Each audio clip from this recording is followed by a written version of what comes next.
It's now my great pleasure to invite to the stage Michelle Harrison and panelists for our next session on the Reykjavik Index.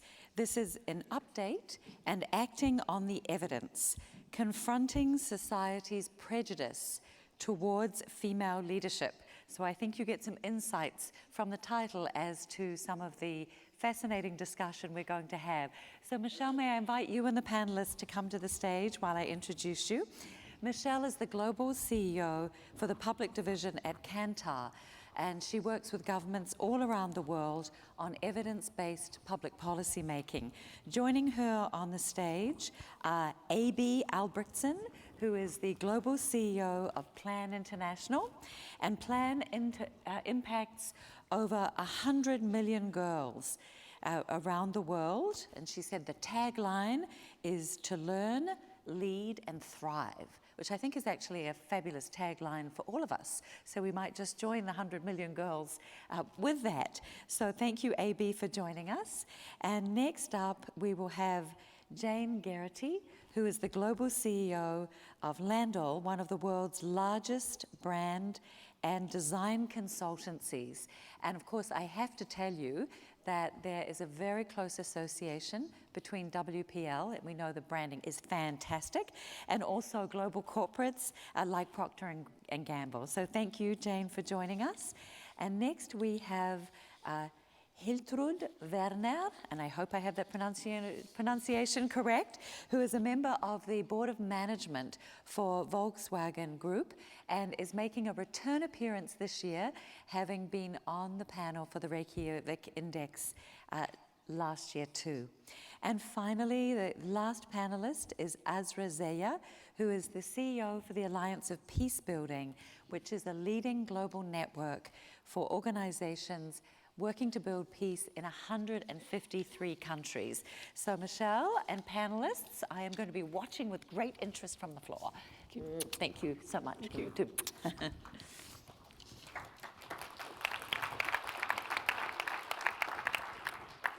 So thank you, Amanda, for that introduction. So at the forum last year, we launched the Reykjavik Index for Leadership. It is a partnership between women political leaders and Kantar. And the Reykjavik Index for Leadership is a measure of how society views men and women in terms of their suitability for leadership. So a number of things to remember to know about this index. It's a measure of perception. We ask the whole of society in the countries where we've done the work, we ask a representative group across society what they think about men and women in terms of their suitability for leadership. It's also a measure that allows discrimination against men as well as women to come through. And finally, it's a measure across 22 different sectors this year. Last year we were able to do 20. We've added 2 new sectors to the measure. And so what we do in all of the countries where we work is we ask the same question for each sector that we are exploring. We say, in terms of this sector, for instance, engineering, do you think a man is better suited for leadership, a woman is better suited for leadership, or it doesn't matter? And we're looking for a world where there is no gender discrimination, where the natural answer is it doesn't matter. And our index is built upon a measure of how frequently that answer of it doesn't matter comes through. So looking at the index, we create an index between 0 and 100. A measure of 100 would just be a gender-neutral environment, an environment in which men and women were perceived as equally suitable for leadership. So any number below that is a measure of discrimination. So last year we launched the index for the G7 group of countries, and what we found was that the G7 group of countries split into 2 groups, a group with a higher index score, and that was Britain, France, and Canada and the US, and then 3 countries with quite a lower score, Germany, Japan, and Italy. What we've been able to do this year is add 4 new countries to our research, so that's Brazil, Russia, India, and China. And across all of those countries, we've interviewed 22,000 people for this year's index. So to give you a sense of what we found this year. And first of all, the important thing is that overall order between the higher 4 countries and the lower 3 countries in the G7 has more or less stayed the same. There is an important exception that I'll share with you in a little bit. And the relative difference between those countries has more or less stayed the same. But what we have had is an overall small improvement of 1 point on the average, and we've seen some improvements in Germany and Italy and Japan, small but important improvements. Of the new countries that we studied, we've seen Brazil and India come through with index scores similar to some of the countries in the G7, and what we've then found is that for India and China, we have much lower scores. So that gives us a different overall average that we will be working against into the future, but an overall shift as well in the order in which we're looking at this. So indices become more interesting and more useful with every year that passes, because relative change within different countries is important, but what really becomes useful for us as policymakers is understanding changes year on year. And there has been a very important change in 2 countries. I'm going to take 2 minutes just to share this with you. And it's Britain and it's the US. And what we have found in Britain is quite an important drop in the position on the index. Last year it was in 1st position, this year it's in 4th. And this is because of an increase in regressive attitudes amongst men. The index for women hasn't changed at all. The index for men has dropped many points. And this has happened particularly in a number of sectors that we'll see a similar pattern in the US, and that's government and politics. It includes the judiciary, it includes foreign affairs. So British men over the last year are telling us they have less confidence in female leadership than they did a year ago. British women have stayed just the same. Now, across every country that we've studied, there's a difference between men and women. Women are more positive about female leadership in every country we've studied than men. But in Britain, that difference is now 13 points, the highest that we've got anywhere, and that's a very important finding. And we've also found a similar thing in the US. That division between men and women slightly increasing, and the same sectors affected, but just not quite to the same extent that we've seen in Britain. So again, those sectors, economic and political science, judiciary, government, foreign affairs and diplomacy, over the last 12 months, Americans have viewed women as being slightly less suitable for leadership than they did a year before. The counter to that is, in those areas where we've seen discrimination against men, so in childcare, fashion and beauty, actually women are reducing their prejudice and are more open to men coming into leadership in those positions. So it is way too early to say whether this is a shift in a trend, but if evidence is very useful for us being aware of what might be going on, I think there's something very important happening there, and we think about the political context in which both of those countries are operating, it tells us something about the impact that regressive attitudes can have on gender equality, potentially. A couple of other points just to make before I finish. Within the study that we create the Reykjavik Index from, we also ask direct questions about how society feel in terms of whether or not they are very comfortable with a woman as a head of state or with a woman as a head of a major national corporation. And I think it's important to remember that we are still a long way away from gender equality, even in some of our most progressive countries that we study, such as Canada. So this is the percentage of society in terms of our research in Canada and in Russia who are very comfortable with a woman as the CEO of a national corporation. So even in Canada, that comes out at the top of the Reykjavik Index, you've got 38% of society not being entirely comfortable with a woman as a CEO of a national company. And when we look at that figure for head of state, it drops. So only 59% of Canadians are entirely comfortable with the idea of a female as head of state, and that's 8% in Russia. So I don't want to leave you with that sense of negativity, because evidence, it's very important for us to understand the progress we're making, but also to inspire us to think about how we can push things faster. And so one of the things that I'm very pleased to have this panel with me here today to do is to think about that. So we are in a difficult situation. Progress is not assured. Some countries are still dealing with absolutely significant levels of discrimination. And across every country we study, men and women are far from equal in being perceived as suitable for leadership. But we do need to get beyond this. We need to think about what would it take for us in the next 5 years to move that index, to be able to come back here in 2025 and be able to report that we've reached an index of 80. We need to imagine that that vision is possible and think about the actions that we need to take to get there. So I'm now going to move elegantly onto the chair over here and to say how delighted I am that we have 4 women with us who, you've already heard from Amanda what their bios are, but what's wonderful about this panel is these are 4 women who represent very different viewpoints from an organizational leadership point of view. We have people who have had experience in diplomacy, in business, in media and marcoms, and also in the advocacy and not-for-profit sector. So, without further ado, let's start to talk about how we move forward. And one of the things that we know about the evidence is that there is a great deal of room to drive change and to make things better in the future, both for our own environments and for society as a whole.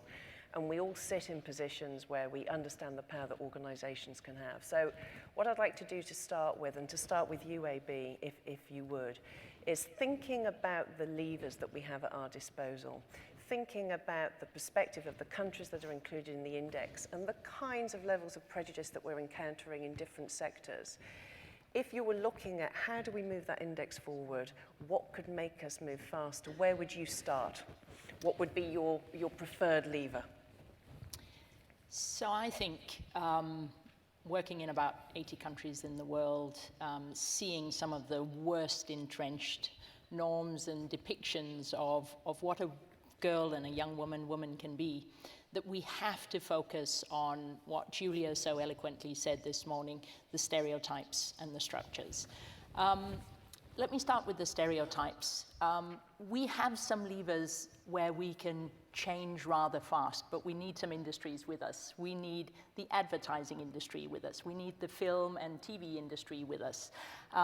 We need the education institutions, ministers of education that are working on curriculums. I'll tell you why I start there. If you go to India today and look at the 6 math books that all primary school kids use all over India, there's not a single picture of a woman in a leadership position. They are pictures of women in caring roles, reinforcing the stereotype that women are best placed in homes or at least in caring roles. We've just done a study with the Gina Davis Institute of Hollywood, Nollywood, Bollywood movies, and there again we have more and more women depicted in leadership positions, but about half of them end up naked or half naked through the movie. So the image that we are sharing in some of the sectors and industries that most form the kinds of views that you've just shared, that is where I would focus. I would also obviously focus at the other end, and that is how do we build a strong cadre of young women that want to step into leadership so that we can demonstrate to the world that women can lead, whether it's their student association or their community groups or step into parliament or other places. And there again with the same study, what we are finding is that girls and young women want to lead. 75% of 10,000 girls that we interviewed over the last year across 20 countries in the world tell us that they actually want to lead. 75%. 75%. And we may have expected that, we are talking about countries across some of the most impoverished regions in the world, and even in small villages and communities, girls are raising their hand and saying, I can make a contribution. I want to lead. I want my voice to be heard. But what's holding them back more than anything is the fear of being belittled, of being laughed at, of being harassed, both verbally and sexually, when they step into the limelight. And unfortunately, the most interesting finding in that report is that one thing is their perception, another thing is when they then do lead, they find that that just reinforces their fears. So I would, certainly from our point of view, put an emphasis on rapidly changing the stereotypes through mass media and other outlets and the education sector, as well as making absolutely sure that we have across all countries zero tolerance to any kind of verbal or physical harassment, violence of anybody that puts their hand up and said, I can be a leader. Thank you. And that's 75%. I mean, that's an inspirational figure in terms of a cohort of young people coming through, and gives us more fuel for thinking about why we need to make sure we get as many barriers out of their way as we possibly can. So, Hiltrud, coming to you, you've had a very successful career in the automotive industry in Germany. Now, that isn't something that a huge number of women have achieved. So from the perspective of automotive, one of the sectors we look at in the index doesn't fare particularly well, and also from the perspective of Germany, one of the lower performing countries in the G7, good to know where you would want to focus to push through those barriers. Yeah, well, first of all, what I'm seeing in the figures really tells me that women are also biased, but even though they are less biased, 7 to 12% less biased than men. But it also tells me that we can also contribute in opening up and do our share. And the second, you know, when I see the data from Germany, I still feel ashamed, the same I felt last year, that we score below the average of the G7 states. Yes, my personal contribution, just 2 years ago, I said I want to use a minimum of 15 days each year specifically on female empowerment. And I'm doing that since 2 years, and I think, I mean, that was my personal pledge to this.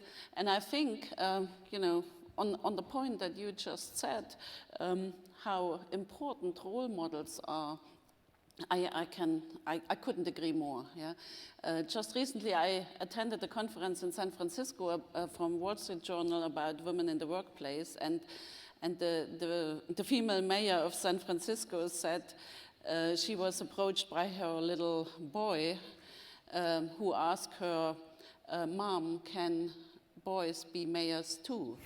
And I think that tells a lot about role models. Yeah, I think this encourages me to increase my visibility, also to stand up against microaggressions against women, to empower women in my area of responsibility. When I took over my board position, I had 17% of women in management. Now I have almost doubled it in less than 3 years. So I think I have a long way to go, but I'm going it. Thank you. And Uzra, if I can come to you, so you're someone who's recently made a transition out of the State Department and a long career in diplomacy into civil society advocacy. The US in a difficult moment in terms of looking at those figures of what's going on in the US, similar, but not quite as bad as the situation we've seen in terms of deterioration in the UK, but some similarities. What does it make you think we need to be focused on? Well, I have to say, looking at your figures, I'm so impressed by the tracking of the data, and I would start with that point, that I think wherever we are, wherever we sit, we have to know ourselves and know our own organizations in order to assess where can we make the most impact as leaders at whatever level we work. So I became the CEO of a global alliance of non-governmental and private sector actors, 117 total, working to end violent conflict, sustain peace all over the world. But what we didn't have was statistics with respect to gender inclusion within our own organizations.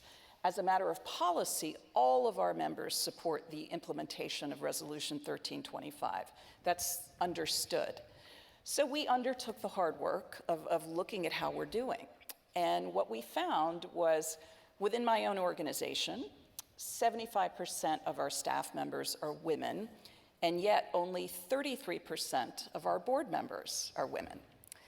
On the staff side, we have what I would call equitable inclusion of persons of color. 38% of our staff are persons of color, yet 17% of our board members are persons of color.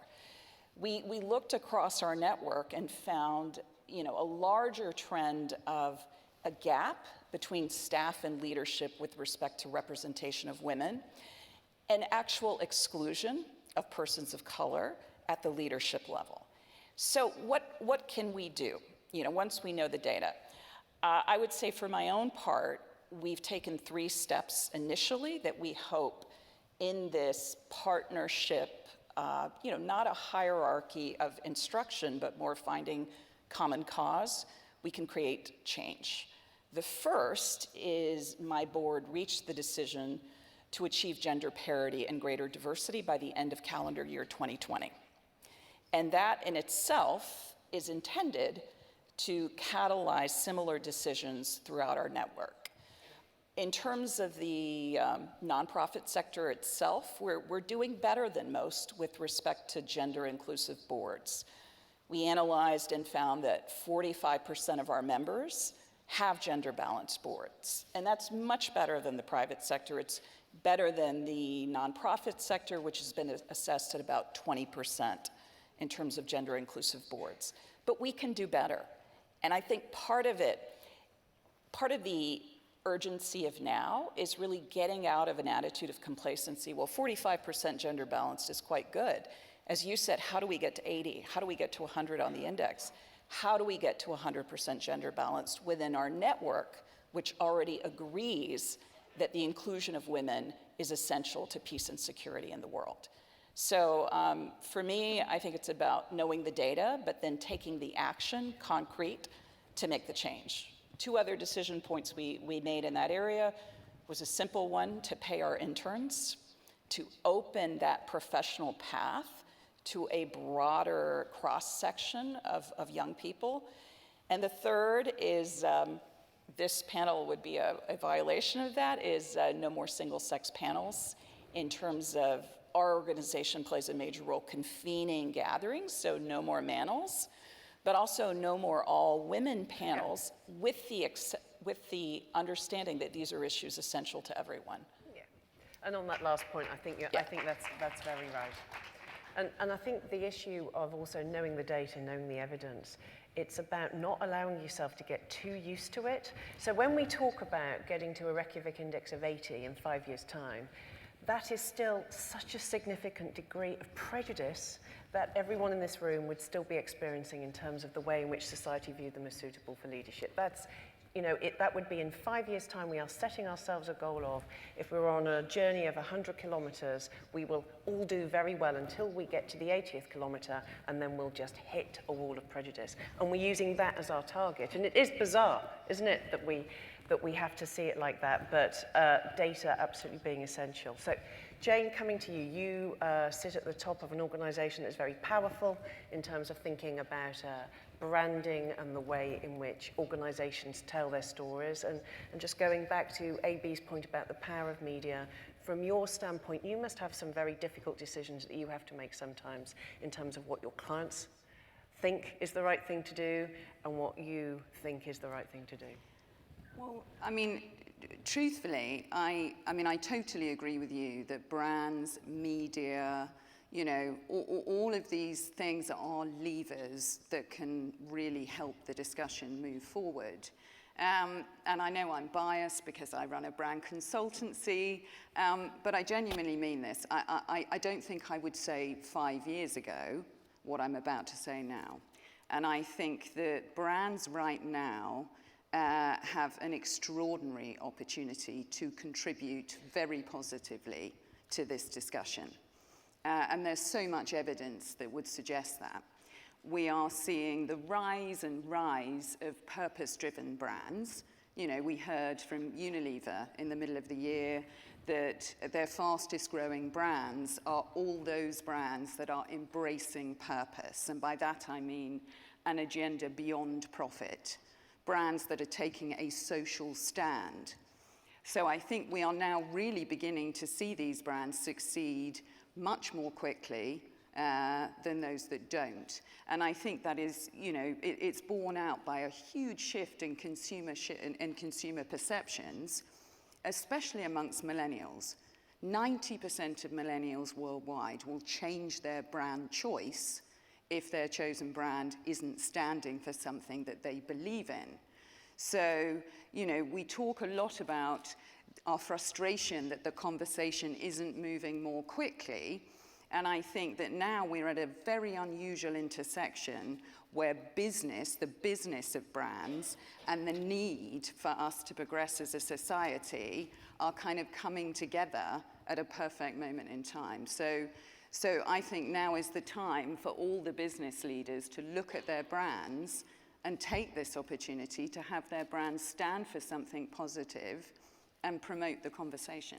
And a brand being a promise that an organization makes out to its audience, and that in being able to embody something very powerful. And I'm not sure whether or not it was already mentioned by Amanda, but just in case you don't know, it was Jayne's business Landor that is responsible for all of the branding of this conference as a pro bono contribution to the movement. So. With our very, very favorite clients in the whole wide world. One of the things that there has been a fair amount of conversation about recently is this notion of microaggression.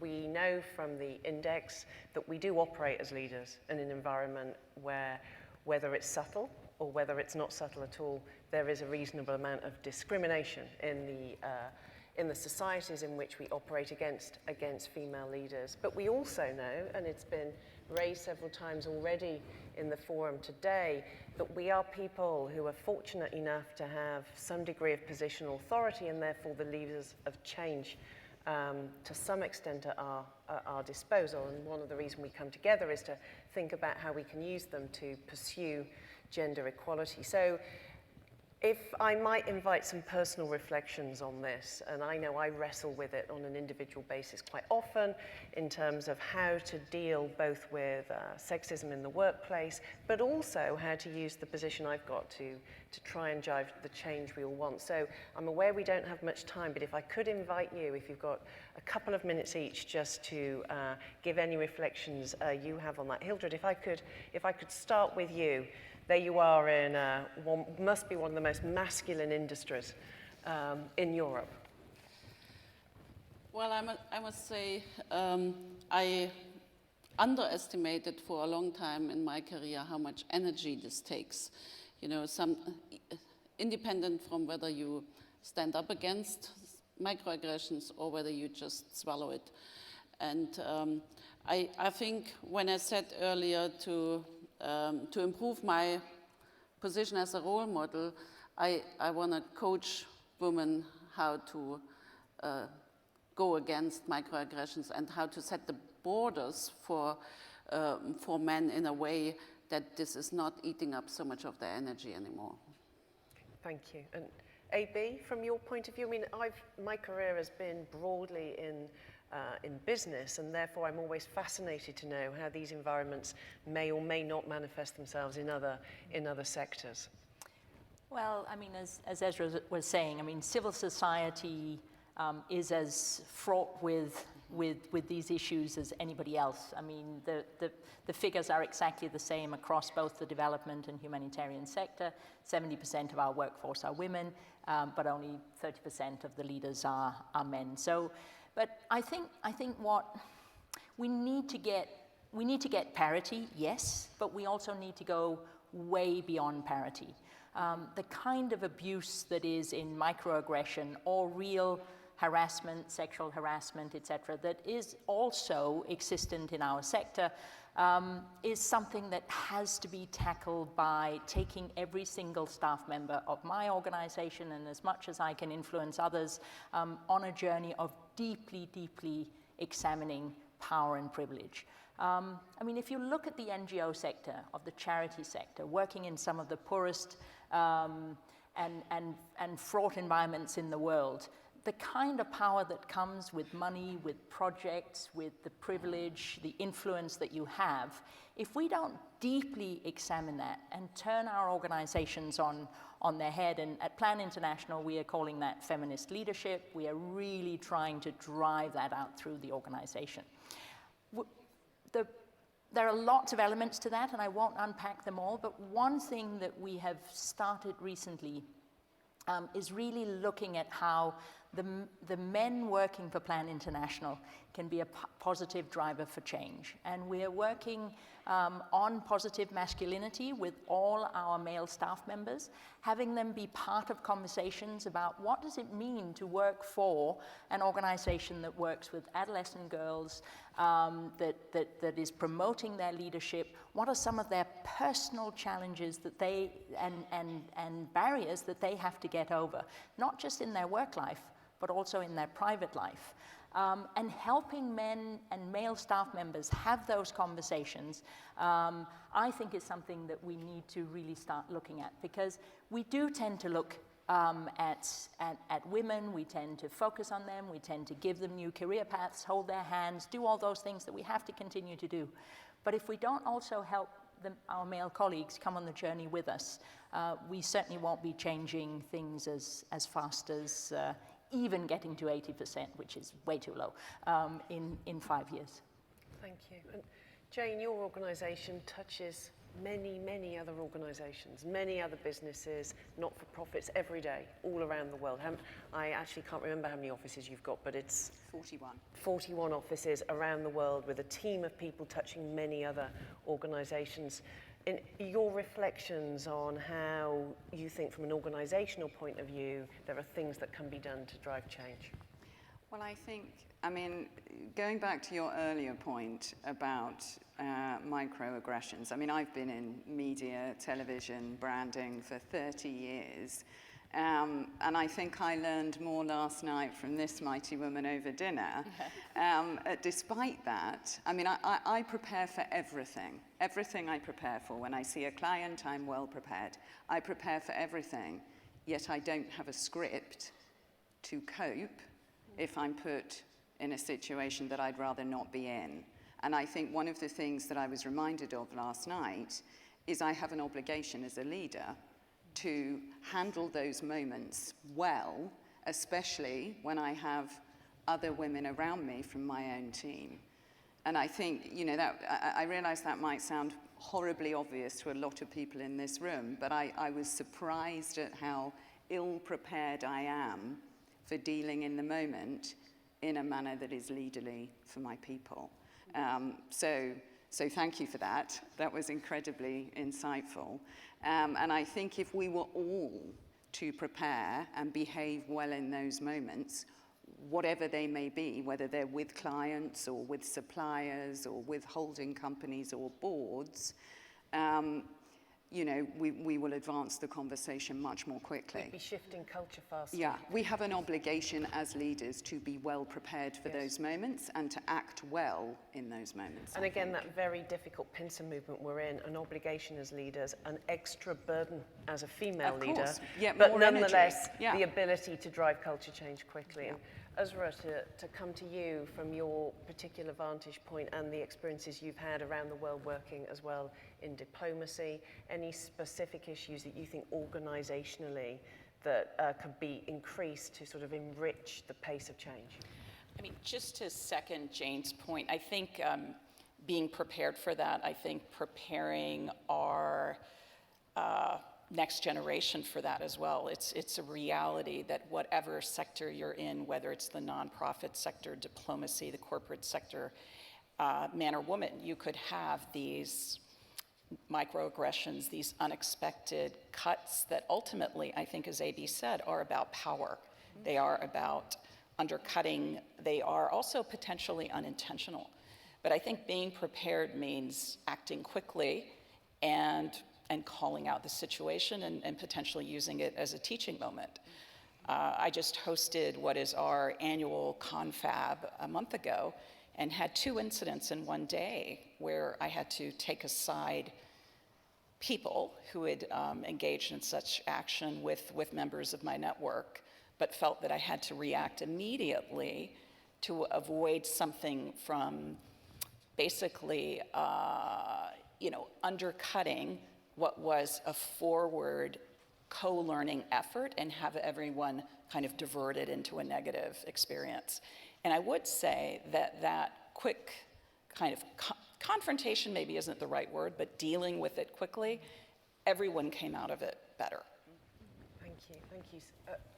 So I think, sort of sum up here, the Reykjavik Index for Leadership was created to enable these kinds of conversations. So it's our evidence base to understand the perceptions of men and women as leaders and to see how that's changing over time. And it helps us understand the big social and economic drivers and political drivers that deliver these outcomes, that shape the kinds of conversations that families and people in all of the societies we're studying are having around the kitchen table, and that define the way girls and women see their opportunities. But what I'd really like to thank this panel for is the way they've addressed issues that are both systematic, how we can shift the way in which we use organizations to drive change, how all of us in leadership roles have the power to influence culture. And I think whilst the index is full of sobering content, there is also so much for us to feel passionate about and go faster for.